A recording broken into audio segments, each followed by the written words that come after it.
And then at home, talk about what your values are, the worldview, the biblical values, why you even have those. Because the more you help your children learn what they are and why you have them, the better they're able to articulate it and feel confident around their peers.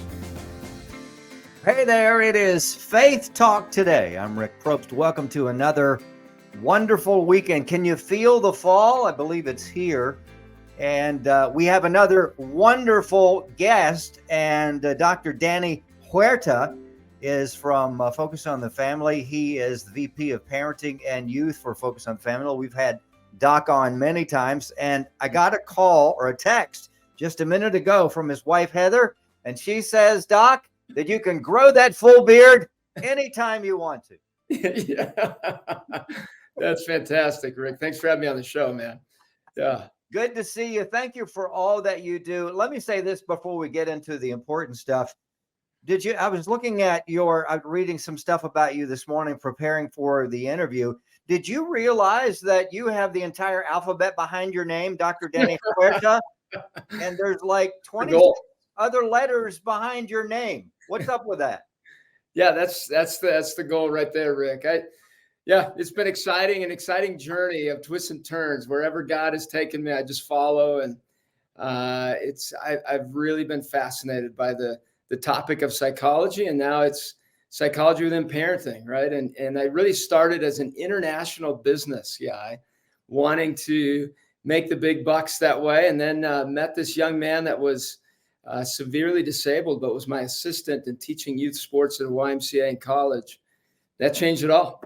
Wow. And I pursued psychology at that point, just one class. And then I said, I think I love this profession. And then from there, just kept going, and have loved serving families. I've loved serving families. Yeah, let me say it again. I've loved serving families for now, it's been 26 years now that I've been working with families in this capacity. So I've really enjoyed walking alongside of families in their difficult times. Isn't it amazing what God does? You're on your own path and you're doing good and you're thinking it's all good, and then he throws you a curve, and then you find out, hey, this is really what I was destined to do. This is what he called me to do.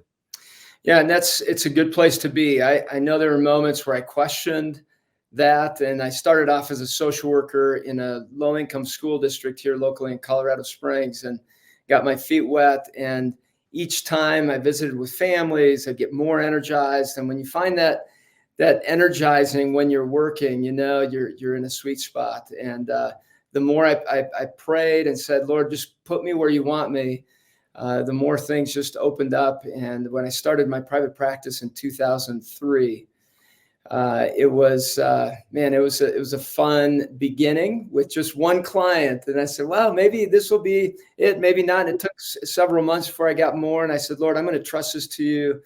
That's when Focus on the Family called in 2004. My practice started to grow tremendously, and then began with Focus. And what a great group of mentors I had as a young therapist here at Focus on the Family. I think the average age was 50s and above. There's an 86-year-old counselor here at Focus, and wow, there's a 27-year-old coming on the team, and just kind of fresh new guy. And they just surrounded me and gave me some great mentoring, and have gotten to grow up while I've been here at Focus on the Family.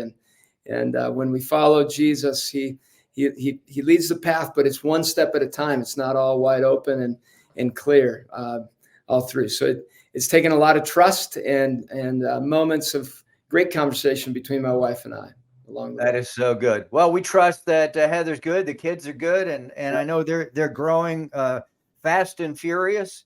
Yes. And so thank you for your depth of experience and wisdom for all of the parents that are out there. We want to talk about a couple of things, and if we have time, I want to talk about something locally that's gone on here with the school system.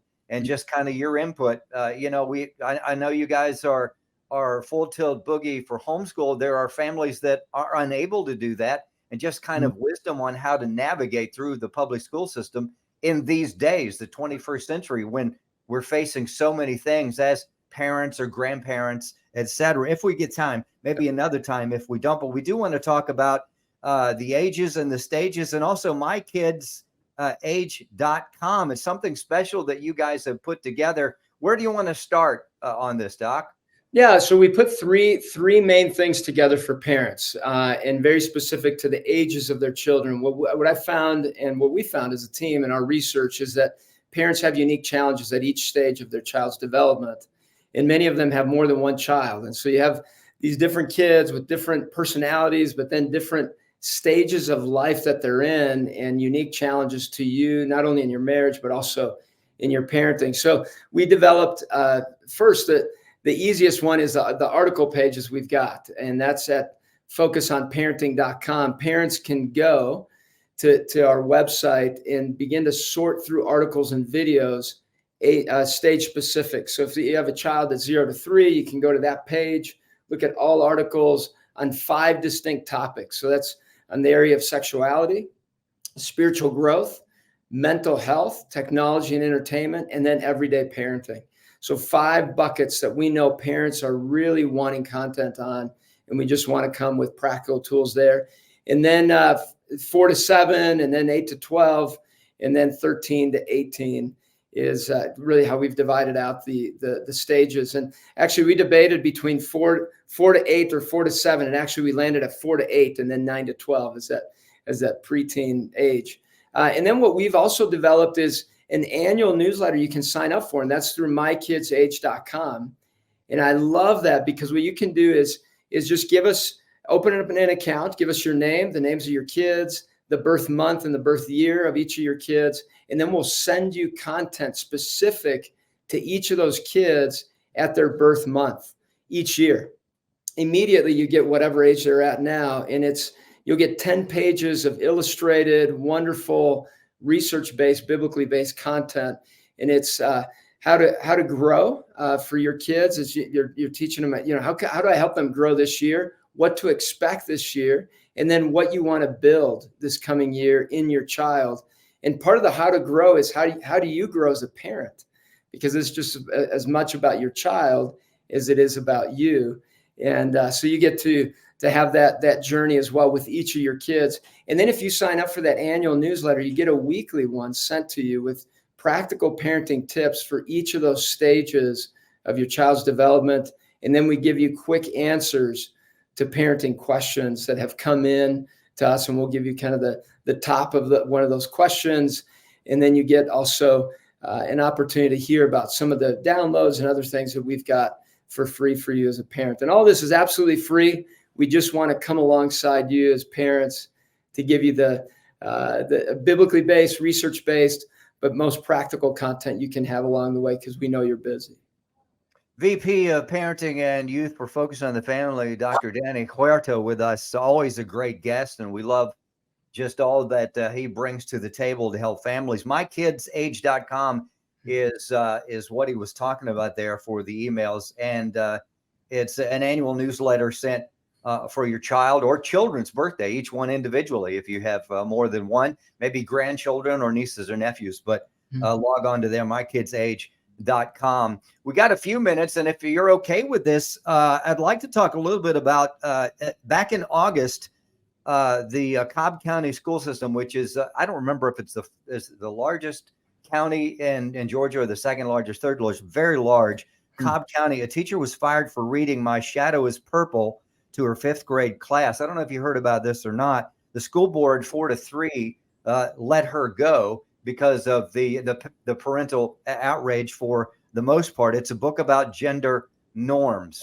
So here we are in public schools, and we believe in, and I know you do as well, in homeschooling and Christian schools, but there are parents out there, grandparents, whatever, their kids aren't able to go to homeschool or to Christian school, and they're having to navigate through public school and these things. Kind of help us, give us the next few minutes, just kind of help those that have to face these kind of things and what they should do. Obviously, go to the website and all the resources you've provided, but kind of give them some help, if you will.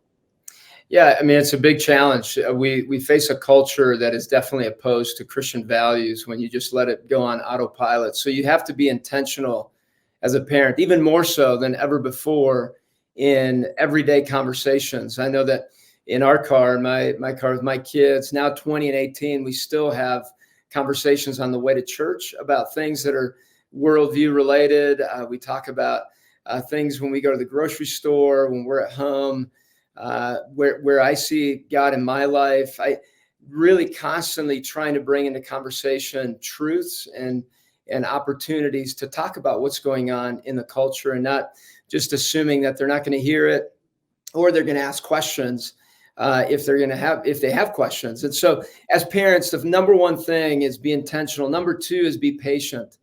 Be patient with your kids. They're having so much information coming their way. They're not going to always get it right. We make about 35,000 decisions a day. All of us make poor decisions.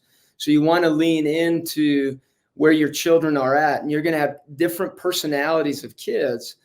But the number one thing you want to do with each of these kids is bring those biblical values, but it's within the context of a relationship. And so within relationship, you have patience, you have long suffering with one another, you spend time with each other, laughing, playing, singing, cooking, doing a variety of things. And in those, you get some very good opportunities for conversations with your kids that are necessary as you counter some of the beliefs in school. Now, with the school system, what you can do is really be informed about your rights as a parent as to what you can and cannot do with your kids, pulling them out of certain things that you know are coming up and you say, absolutely not. My kids are not going to participate in that. It's okay to practice those rights as a parent. You have many of those.